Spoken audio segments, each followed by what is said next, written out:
बंगाल का भविष्य तो ईवीएम में कैद हो चुका है। अब तो 4 मई को रिजल्ट बताएगा क्या रिजल्ट है। बट मैं दिल से चाहती हूँ कि बीजेपी जीत जाए।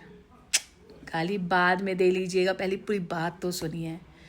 बीजेपी ने अपनी पूरी पावर, पूरा पैसा, सारे सीएम की वहाँ रैली, प्रधानमंत्री वहाँ डेरा डाल लिए, गृह मंत्री वहाँ डेरा डाल लिए, बस फाइटर जेट उतारना वहाँ बाकी था, मिसाइल गिराना बाकी था।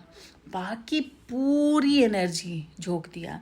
कितने ऐड चलाए, कितने कैंपेन चलाए, कितनी रैलियां चलाई। मुफ्त में होती हैं, पैसा लगता है। करोड़ों रुपए पानी की तरह बह गए, हजारों करोड़ रुपए। लेकिन कोई बात नहीं, बीजेपी के पास पैसा, इसलिए तो उसने नोटबंदी की थी कि बहुत सारा पैसा ले लेंगे तो धीरे धीरे सबको कैप्चर करेंगे। कितने लोगों को उसने पैसा दिया, बांटा।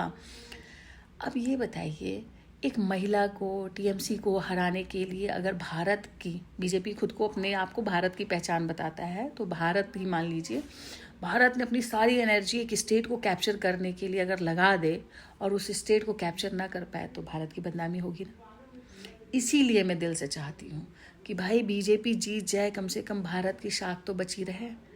एक स्टेट को कैप्चर करने के लिए पूरी की पूरी ताकत झोंक दी उसने। और मुद्दा क्या बनाया था कि यहाँ पे मुसलमानों का वर्चस्व है, घुसपैठी आते हैं, दीदी घुसपैठियों को बुलाती हैं। एसआईआर कराया, लेकिन एसआईआर में कभी भी घुसपैठियों का नाम मेंशन नहीं किया। मुद्दा ही नहीं है घुसपैठियों का, मुद्दा है कि बंगाल चाहिए। 12 साल से केंद्र में हम सत्ता में हैं और बंगाल को कैप्चर नहीं कर पा रहे थे, तो बंगाल उनकी नाक ऊंची करने के लिए उनको चाहिए ही चाहिए।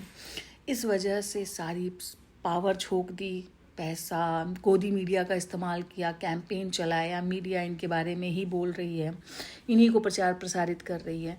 तो भाई जब हमारे भारत का सब कुछ दांव पे लगा हुआ है, भारत मतलब बीजेपी, क्योंकि बीजेपी खुद को भारत मानती है, तो उसका सब कुछ दांव पे लगा हुआ है, तो भाई उसका जीतना तो बनता ही है। और दूसरी चीज़, इन द एंड जनता के आगे कुछ भी कहना बेकार है, क्योंकि जनता ही असली निर्णायक है। अब अंत में तो 4 मई को पता चलेगा कि जनता किसको चुनना चाह रही थी, और जो रिजल्ट आएगा वो मान्य होगा।